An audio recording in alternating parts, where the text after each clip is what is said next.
Radio lawan COVID-19. Assalamualaikum warahmatullahi wabarakatuh. 104,2 Yes, Radio Kebanggaan Cilacap. Kali ini kembali hadir Wuli di program Suara Literasi bersama Bapak Ratino yang merupakan kelahiran Cilacap pasti ya. Kita sampai dulu beliau yang ada di sebelah sana. Assalamualaikum Bapak Ratino. Waalaikumsalam, Mbak. Iya, bagaimana kabarnya Sehat, Mbak? hari ini? Alhamdulillah. Bapak gimana? Ya sehat. Iya. Saya panggilnya Bapak atau Mas ini ya? Terserah, Mbak, sama aja. Begitu Bapak Ratino, sebentar ya. Saya ulas sedikit tentang Anda. Mungkin kalau misal sahabat Yes masih mengingat, sekitar 1 tahun yang lalu kita pernah bersua di sini ya. Ya, betul betul. sekali. Bapak Ratino merupakan penulis kelahiran Cilacap 6 Maret 85, berkecimpung dalam dunia pendidikan sejak menjadi mahasiswa di Universitas Gadjah Mada. Wow. Dan di sela-sela kesibukannya beliau memberikan les private, menulis di media massa mengenai budaya, edukasi, cerpen anak, dongeng, serta banyak yang dimuat di media massa seperti Suara Merdeka, Kedaulatan Rakyat, Minggu Pagi, dan beberapa koran-koran lokal lainnya. Betul nggak? Iya, Bu. Iya. Nggak apa-apa panggil Ibu, Mbak, nggak apa-apa, nggak masalah. Begitu, ya sama saja. Ya. Menamatkan pendidikan jurusan Sastra Indonesia, Fakultas Ilmu Budaya UGM pada tahun 2007 ya, Mas Ratino. Ya. Kemudian pasca program akta mengajar di Universitas Sarjana Wiyata Taman Siswa, OST Yogyakarta pada 2009. Iya betul, dan sampai sekarang banyak sekali aktivitas kegiatan yang Anda lakukan pastinya. Dan sekarang mentok di terakhir di SMP Negeri 1 Jeruk Legi, betul ya? Iya, masih di SMP Negeri 1 Jeruk Legi. Iya, masih perkembangannya masih luar biasa ya Mas Ratino ya. Seperti itu. Alhamdulillah, Mbak. Alhamdulillah sekali. Dan kita akan berbincang seputar literasi, dan untuk hari ini tema yang akan diambil itu seputar penerbitan mayor, penerbitan indie, dan juga kepenulisan kreatif, betul ya? Ini betul. Spesifikasi untuk Anda mungkin yang para penulis-penulis pemula mungkin ya? Oke. Bisa untuk saling sharing kita di sini. Bisa saling sharing, betul sekali. Dan mengawalinya mungkin saya akan menanyakan sedikit seputar literasi. Coba perkembangan literasi dari pertama Anda bergabung di sini Mas Ratino sampai hari ini, perkembangan literasi di Cilacap seperti apa? Semakin wow kah? Secara umum semakin wow. Wow-nya ini kan berhubung pandemi ya. Betul. Jadi orang mau tidak mau bergulat dengan namanya literasi, terutama mungkin medsos ya, sebenarnya itu juga termasuk bagian literasi. Dari media sosial kita dituntut untuk ibaratnya menyesuaikan diri, adaptasi untuk mengungkapkan perasaan atau yang lainnya.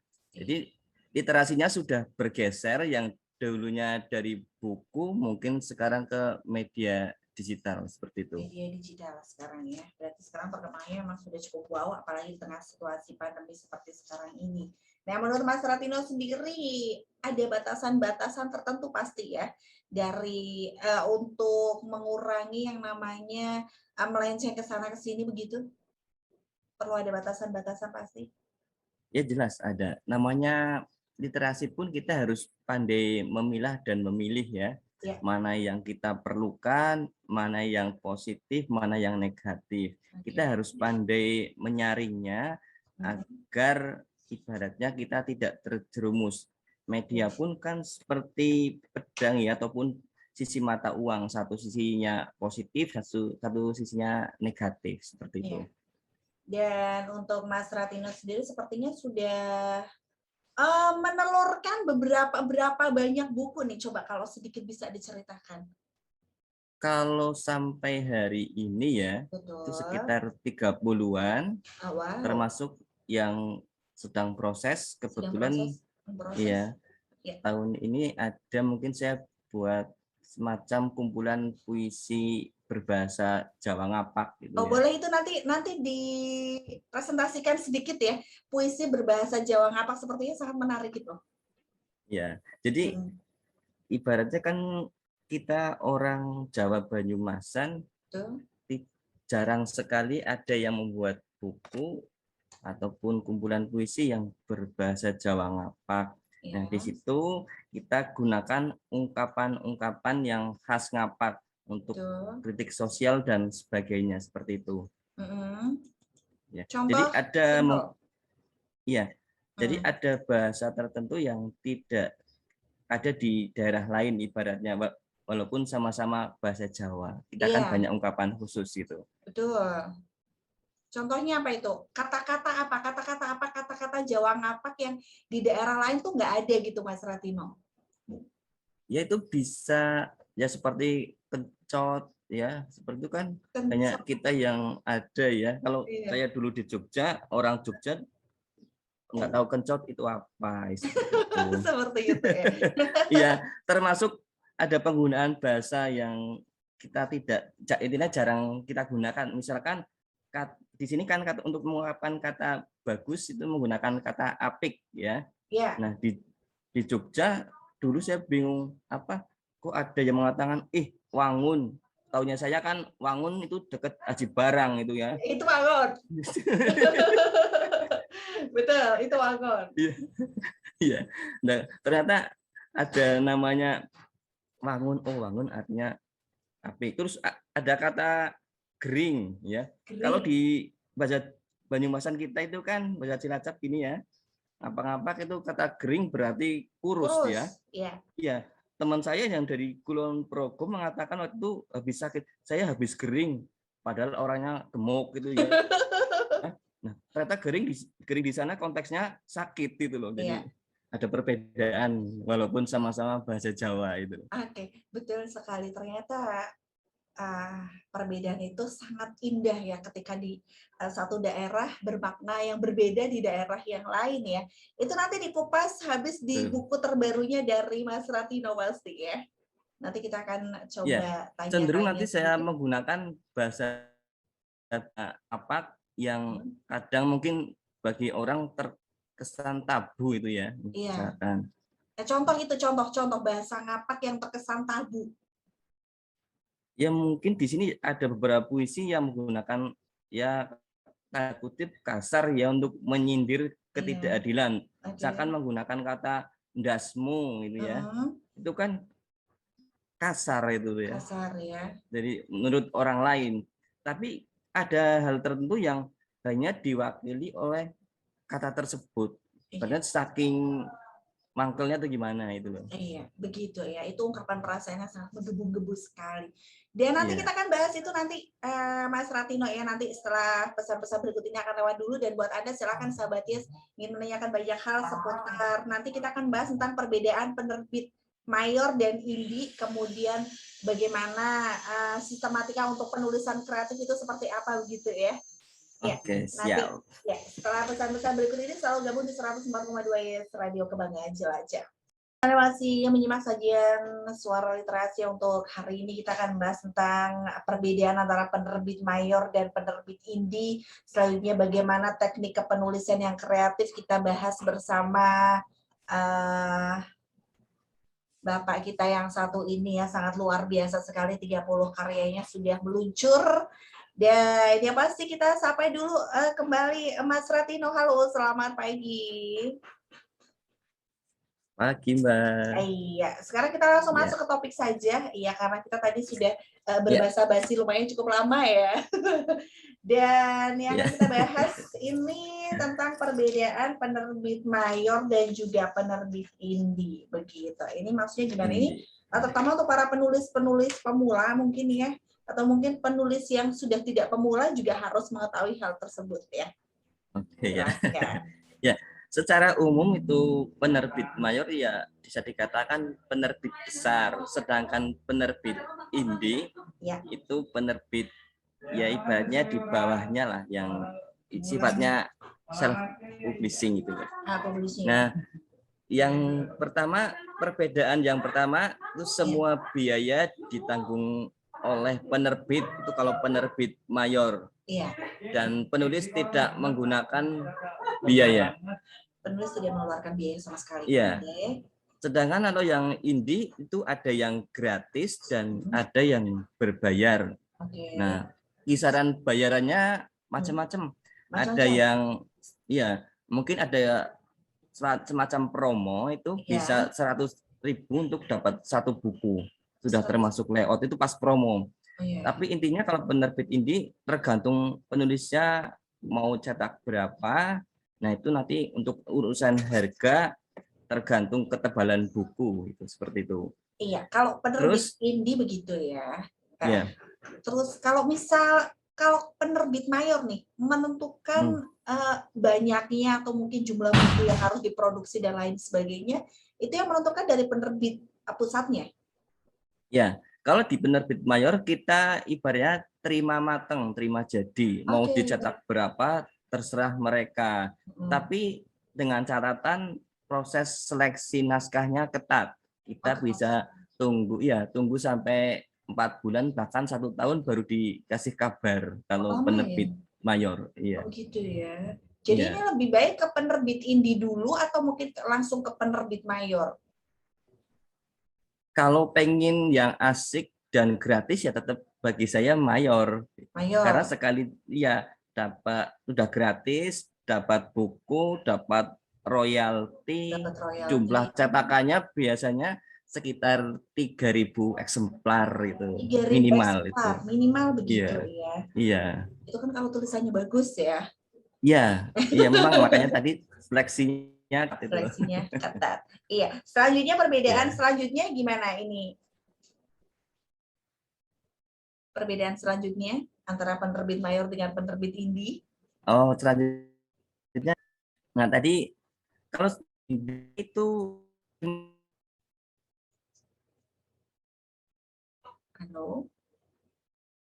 Iya. Tapi kalau yang penerbit mayor ya kita tergantungnya, misalkan penerbit buku gaya hidup, ngirimnya gaya hidup. Jadi tiap penerbit punya ciri khas masing-masing gitu. Terus waktu untuk penerbit mayor itu waktunya agak lama tadi nunggunya. Terus tadi penerbit indie itu bisa 2 minggu jadi, kadang sebulan udah jadi gitu. Karena memang diproses sendiri ya. Iya, namanya penerbit indie tuh ya semacam self publishing itu yang menentukan itu. Oke. Terus kemudian untuk proses distribusi bagaimana itu distribusi penyebarannya kalau antara perbedaan mayor dan indie? Oh iya. Untuk penerbit mayor itu kan sudah kerjasama dengan tokoh-tokoh besar seperti Gramedia, Gunung Agung, dan Togamas. Biasanya kan yang intinya punya toko buku besar. Selain itu lewat online juga ada. Nah, untuk yang indie berbeda lagi. Ini ke sifatnya ibaratnya sempit penjualannya ya, lingkupnya biasanya hanya mengandalkan media sosial ataupun penulisnya sendiri yang ibaratnya mendistribusikan. Begitu ya. Kalau tadi jumlah cetakan itu kalau kita sorotin jumlah cetakan nih, Mas Ratino, tadi jumlah cetakan kalau penerbit mayor tuh minimal itu 3.000 eksemplar. Nah biasanya kalau penerbit indie itu berapa eksemplar biasanya? Penerbit indie ya tergantung permintaan, Mbak. Satu pun dilayani itu. Oh begitu? Satu dilayani ya?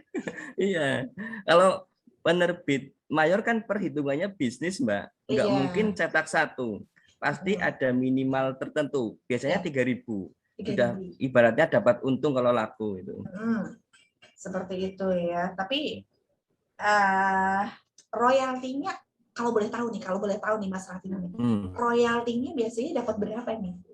Kalau penerbit mayor. Kalau penerbit mayor rata-rata itu Mbak, hampir yang buku-buku saya yang di penerbit mayor itu 10%. Udah kayak standar itu. Iya. 10% dari harga penjualan. 10% dari harga buku. Harga buku. Misalkan harga bukunya 100.000. Kita dapat 10.000 per bukunya. Ya, nanti dikalikan lakunya berapa. Dan ada laporannya tiap 6 bulan sekali Oh, seperti itu. tiap 6 bulan sekali. Kalau misal masih tetap laku, berarti 3.000, bisa 3.000 lagi, bisa 3.000 Iya, lagi cetak begitu lagi. ya. Iya, Cetak lagi, betul. cetak lagi. Cetak Sambil lagi. menunggu buku-buku yang baru lagi, begitu ya. Betul. Ya. Tapi kalau misal penerbit indie nih, kalau misal penerbit indie itu biasanya royalti yang bisa didapatkan berapa persen? Atau mungkin 100% kali ya?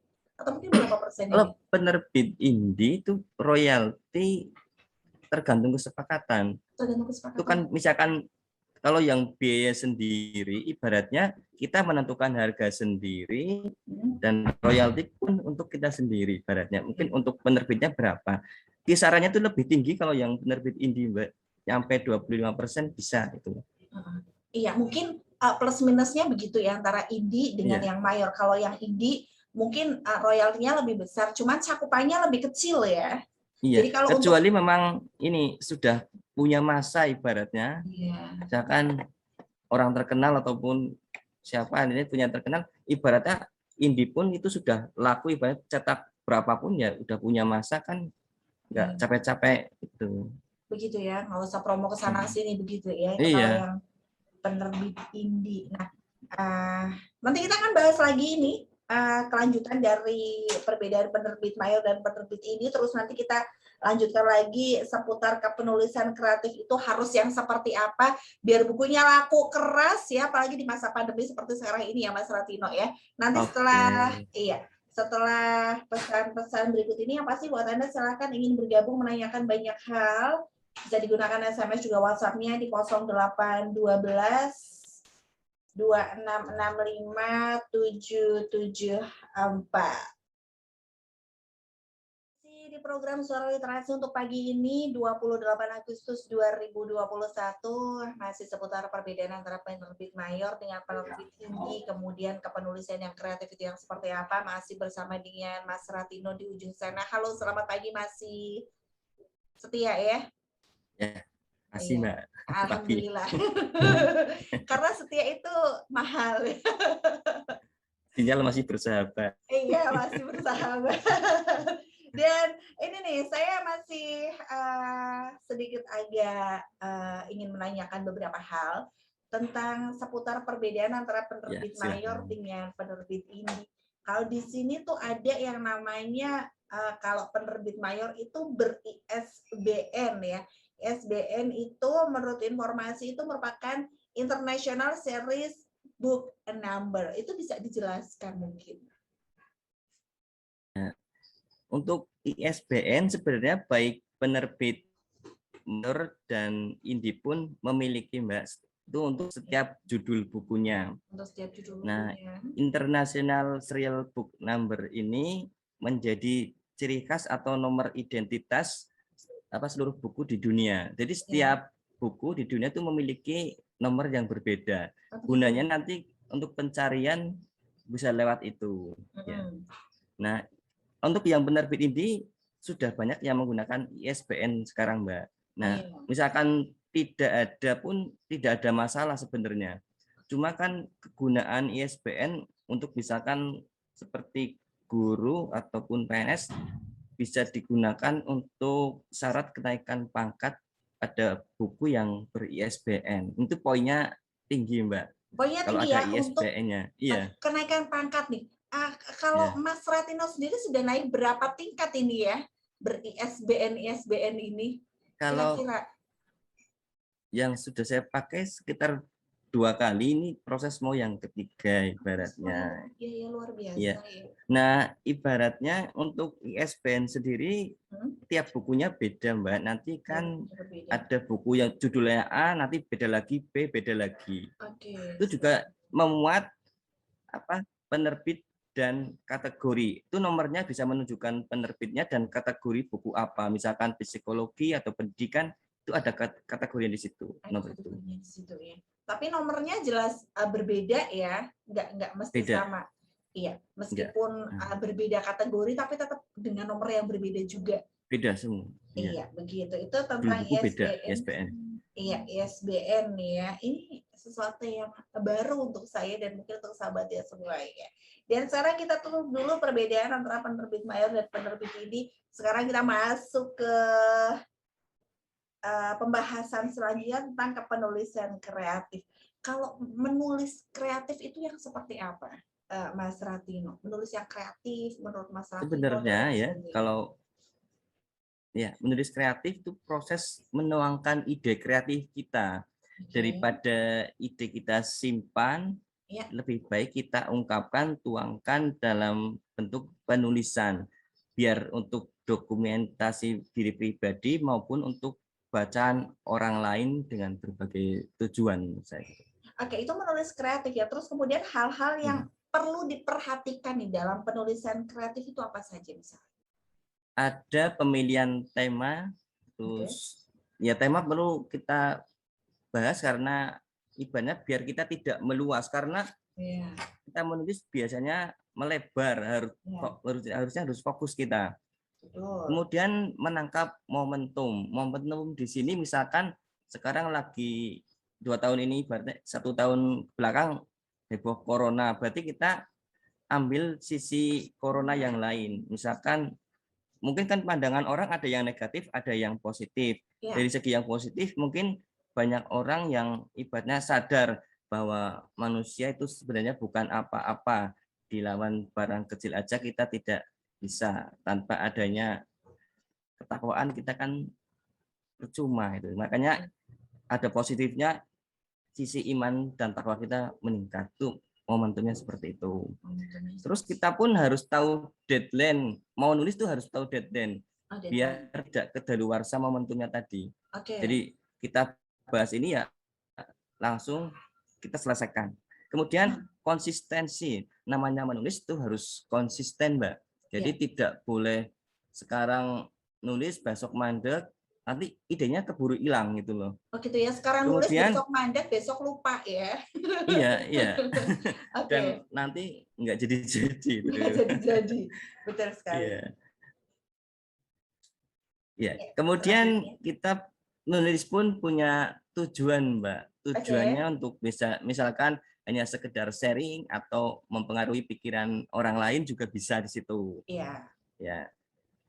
Proses itu pun akan berlanjut kalau sudah selesai, misalkan kita sudah punya judul, punya isi dan macam-macam harus sesuai. Ya, karena pemilihan judul pun akan berpengaruh pada ketertarikan pembaca, Mbak. Judulnya menarik, pasti orang akan ibaratnya penasaran. Kalau biasa-biasa aja, biasa gitu kan. Biasa, udah biasa, nggak heran iya, gitu ya. Misalkan image tokoh kancil di kita kan cerdik itu ya. Nah, bisa dibalik yang sekarang misalkan yang ketipu kancilnya kan. Unik itu. Gitu. Jadi kan orang jadi berpikir, loh kok malah kancil yang ketipu kayak gitu ya. Kan jadi itu kan membuat penasaran. Misalkan judulnya kancil yang tertipu. Apa iya itu kan jadi kepengen baca itu loh, Mbak. Apa ya ada yang lebih hebat dari kancil begitu ya? Iya, ya, berarti seperti itu. Oke. Tujuan penulisan juga perlu diperhatikan. Kemudian juga dalam menulis, kalau misal judulnya tadi kancil yang tertipu, isinya juga harus seputar kancil dong ya, harus sesuai harus dengan seputar judulnya. Kancil, betul. Tapi konteksnya yang biasanya kancil menang jadi kalah gitu loh. Jadi itu kan akan lebih menarik gitu loh. Iya, itu akan lebih menarik. Berarti di sini kita bisa tarik benang merahnya kalau misal dalam penulisan memang sangat dibutuhkan yang namanya ide kreatif ya. Dalam penulisan judul pun harus seperti itu. Makanya buat Anda yang ada di rumah, sahabatnya semuanya, kalau misalnya menulis sesuatu harus difikirkan ide kreatifnya terlebih dahulu ya. Apalagi di masa pandemi seperti sekarang ini, begitu kan ya, pandemi. Kita kan bisa itu loh, Mbak, membolak-balikan cerita. Misalkan Ande-Ande Lumut, ya, itu kan Ande-Ande Lumut. Ya. Misalkan kita kalau secara normalnya nanti kan akan berjodoh dengan kelenting kuning misalkan. Iya. Iya kan ada beberapa cewek, ada merah, kuning, biru misalkan seperti itu kan. Nah, kita buat surprise pembacanya. Ternyata si Ande-Ande Lumut tidak suka kelenting manapun itu. Malah sukanya ibunya kelenting-kelenting itu. Kan bikin keren itu. Kayaknya sekarang tuh lebih yang kena itu loh. Jadi Iya, ada penting merah, kuning, hijau, biru. Ternyata si Andandelo pun lebih suka sama ibunya begitu. ibunya kan janda itu loh, gitu loh. Jadi anak 4 ya. Aduh, Iya. seperti itu sangat luar biasa sekali Iya, ternyata itu namanya ide kreatif. Jadi Iya. membolak-balikan yang hal biasa gitu. Oke, membolak-balikan hal yang biasa. Itu satu hal yang sangat luar biasa sekali menurut saya ya. Dan nanti kita akan bahas itu lagi. Nah, hal yang perlu diperhatikan dalam penulisan kreatif lagi nih, Mas Ratino, harus ada kesesuaian tadi sudah ya. Kemudian setelah naskah selesai, dibiarin dulu atau mungkin langsung dipublikasikan? Biasanya Ya. itu ya juga tergantung kita kebutuhannya apa. Kalau misalkan tuh naskah pesanan, deadline-nya cepat, misalkan hari ini disuruh, besok harus jadi. Itu ya langsung serahkan saja. Tapi kalau ada jeda waktu ya, kalau ada jeda waktu, kita biarkan endapkan dulu. Nah, kita tinggal makan apa tinggal pergi dulu, baru nanti dibaca lagi. Pasti biasanya akan menemukan hal yang tidak sesuai ya, dan kurang pas lah misalkan. Nah, misalkan sudah ketemu baru direvisi atau diperbaiki, atau bisa juga misalkan kita punya teman sahabat suruh baca aja naskah itu. Nah, mereka suruh komentar baiknya di mana, kurangnya di mana. Yang penting objektif gitu saja. Yang penting objektif ya. Iya. Berarti begitu dalam penulisan memang betul-betul dibutuhkan hal kreatif seperti itu. Kemudian ada pertanyaan nih, Mas Ratino masuk ke ruang siar ya dengan secara tiba-tiba begitu. Mas Ratino, saya pendengar dari Cilacap saja, saya penulis pemula. Sebetulnya sih mungkin kata orang-orang saya lucu begitu kan ya. Iya. Tapi coba tolong contoh kecil untuk menulis yang lucu-lucu, karena sekarang kita sudah terlalu tegang dengan banyak hal yang terjadi di luar ya. Jadi kita membutuhkan sesuatu yang lebih fresh, yang lebih lucu. Contohnya gimana nih? Atau mungkin menentukan ide kreatifnya dulu atau seperti contoh yang lucu. Iya. Misalkan gini, Mbak. Saya kan guru ya. Kadang ciri khas saya suka bercanda. Ya. Saya ada berteman dengan babi hutan. Anak-anak bingung, kok bisa Pak berteman dengan babi hutan? Saya jelaskan bahwa satu hal yang ibaratnya menarik dari babi hutan, itu kalau lari lurus terus, nggak pernah nikung. Nah, kalau berteman dengan babi hutan, mereka nggak bakal kena tikung. Nah, ini kan anak muda senang saling menikung itu ya, Mbak? Iya, lebih suka tikung menikung begitu ya. Gitu. Satu hal yang luar biasa. Nah, itu kan iya, jadi dari hal-hal kecil yang mereka bikin penasaran, kok berteman dengan babi hutan. Ya tadi saya jelaskan, dan kalau di kelas itu ramai jadinya. Jadi yang tadi suasananya kelas biasa-biasa aja atau seperti sepi gitu ya, jadi heboh ramai, dan itu menimbulkan anak antusias kembali. Nah, mereka ternyata kalau saya ngajar nunggu-nunggu hal-hal yang unik dari saya, itu enggak seperti itu. Seperti itu ya, saya jadi pengen sekolah SMP lagi gitu ya, Mas Ratino ya. Saya ingin mendengar kelucuan-kelucuan Anda ya, merefresh pikiran kembali begitu ya. Jadi saya tuntut anak untuk berpikir kreatif, ibaratnya ya seperti itu. Jadi banyak hal yang kita kadang terlupa, bahwa anak pun kalau belajar itu perlu namanya refreshing. Refreshing ibaratnya bisa cukup dengan hal-hal yang lucu, senyum, mereka sudah bahagia sebenarnya. Sudah bahagia sebetulnya ya. Nah, ini ya, sekarang kita sedikit agak ada korelasinya sebetulnya. Karena sekarang kan daring ya, pelajaran dari rumah, dari home, melalui sosial media dan lain sebagainya. Cara ampuhnya Pak Ratino nih, cara ampuhnya Mas Ratino untuk menarik anak-anak, karena selama ini keponakan-keponakan saya pun selalu pusing ketika guru hanya memberikan tugas ya, tugas ini itu dikumpulkan, difoto, dikirimkan begitu. Gini Mbak, Mas Ratino gimana? kalau saya biasanya membuat tutorial sendiri. Saya kan punya channel YouTube itu ya. Nah, di Channel Ratino YouTube-nya mungkin SS. bisa disebutkan. Ya. Ratino SS, Mbak. Itu Ratino channel SS, YouTube-nya. ya. Di situ banyak tutorial. Nah, kemudian selain tutorial itu saya sediakan juga yang semacam modul kecil lah, textbook-nya. Nah, nanti anak bisa lihat di YouTube ataupun yang bentuk tertulisnya. Nah, biar anak nggak bosan, untuk tugasnya saya bervariasi, Mbak. Mereka bisa memilih tersendiri. Ini semacam pembelajaran berdiferensiasi. Anak bisa mengumpulkan tugas secara tertulis atau membuat hanya dengan voice note boleh, ataupun membuat video juga boleh. Jadi ya sesuai kreativitas mereka. Tapi ternyata setelah itu mereka ternyata lebih antusias membuat video.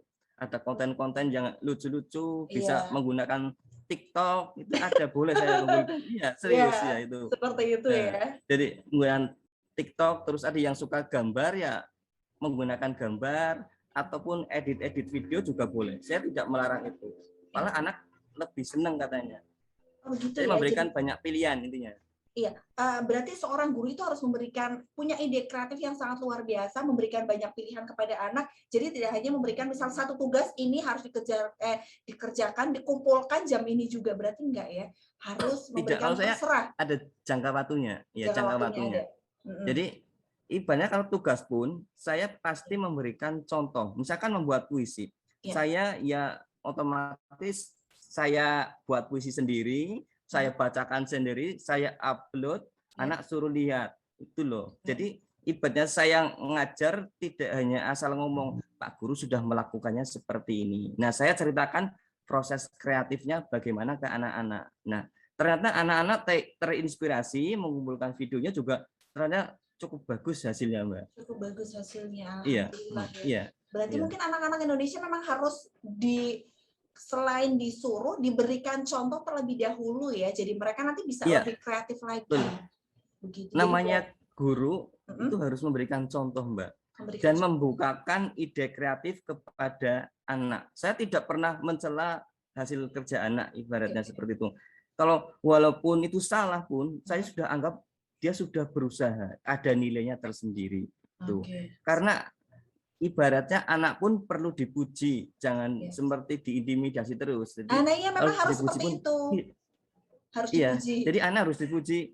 Oh, ini udah bagus. Misalkan masih kurang, ini udah bagus, coba ditambah ini dikit. Nah, itu kan ibaratnya itu kan mungkin ada yang kesalah, tapi saya tidak mengatakan itu salah, tapi solusinya seperti ini gitu loh.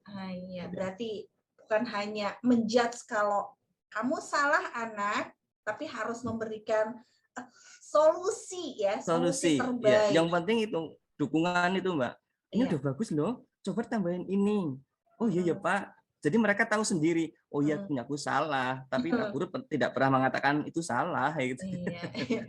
Sangat luar biasa sekali Mas Ratino ya, seorang guru yang sangat luar biasa. Dan nanti kita bahas sebagai pungkasan nanti tentang itu tadi yang puisi ngapak ya, meskipun belum naik tayang, tapi nanti kita minta contohnya seperti itu. Nanti ya yang pasti setelah pesan-pesan coba nanti tak carikan ada masih. Pasti masih. Dan buat sahabatis, kita masih akan terus melanjutkan untuk suara literasi hari ini bersama Bapak Ratino dari SMP Negeri 1 Jurupegi tentang perbedaan penerbit mayor, dan ini tadi sudah kita bahas juga tentang kepenulisan kreatif, bagaimana tutorial menjadi guru yang baik, bukan hanya memberikan tugas, tapi juga harus memberikan contoh. Setelah yang satu ini kita kembali lagi selalu gabung di 104,2 YS Radio Kebanggaan Cilacap. Baik, sahabat, kita ada di penghujung waktu suara literasi untuk hari ini 28 Agustus 2021 bersama Pak Ratino dari SMP Negeri 1 Jurupegi. Silakan monggo Mas Ratino untuk memberikan hasil karyanya sedikit saja ya. Silakan monggo. Ya saya bacakan ya Mbak. Monggo. Cakra Manggiling karya Ratino. Akeh wong pada ora eling marang akeh piweling, Golek duit awan wengi direwangi kecocok beling. Nanging uteke esih kurang suker, esih miring. Uli setitik sambat ora kuat. Uli akeh jerene kurang meleber. Karepe disangga kabeh sing akeh. Tambah dina tambah dumeh. Ngayawara sing dikarepna. Anggene diwehi gunung kayane esih kurang. Dasar utek urang diwehi pirang-pirang rumangsane arang-arang. Tangane karepe mlumah ora gelem mengkurep. Pikirane akeh sing dijangkah. Ora ndeleng dunyane pating blarah. Tangga teparo dianggep kaya kebo. Sing kere ora dibantu malah diserampang watu. Diomongi malah dianggep duwe ati iri. Ora kelingan babagan cakra manggiling. Ana waktune diwolak-walik diputer dibanting. Ora mung ditempiling nasib. Gelem diadoi digiring mengpanasan dadi jrangking. Itu Mbak. Luar biasa ya. Maknanya itu loh ya. Iya. Ternyata memang sangat luar biasa sekali hasil karyanya.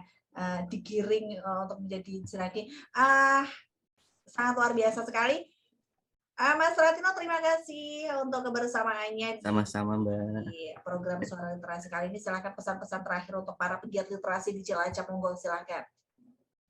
Ya, ibaratnya literasi cakupannya luas. Ya, untuk ide kreatif tulislah seperti maumu. Ibarat tulis saja, tidak perlu dipikirkan ini bagus atau tidak. Ya. Mulailah dari diri sendiri, pasti akan menghasilkan sebuah karya. Seperti itu Mbak.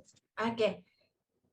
Demikian ya pesan-kesan Mas Ratino untuk para pegiat literasi di Cilacap. Pokoknya tulis aja, tulis apapun ide kreatif Anda. Tulis, nggak usah dipikirin ini bagus apa kayak, penting tulis aja dulu ya. Terima kasih sekali Mas Ratino untuk waktunya ya. Maaf mengganggu karena Anda harus menuju ke suatu tempat untuk melakukan aktivitas yang lain. Ya. Terima kasih sekali. Iya, mohon maaf kalau misalnya salah kata. Mbak. Tambah sukses dengan aktivitasnya, semakin banyak ide-ide kreatifnya. Buat Mas Ratino kita berjumpa lain waktu ya. Assalamualaikum. Oke Mbak, siap. Waalaikumsalam. Ya, terima kasih sekali untuk Mbak Ratino dari SMP Negeri 1 Jeruk sudah bergabung di program Suara Literasi kita, dan pasti Ungkas sudah kebersamaannya bareng sama Wuri di Suara Literasi. Setelah ini kita bisa bergabung kembali di Gitar Nostalgia. Selalu gabung di 104,2 YES Radio Kebanggaan Cilacap.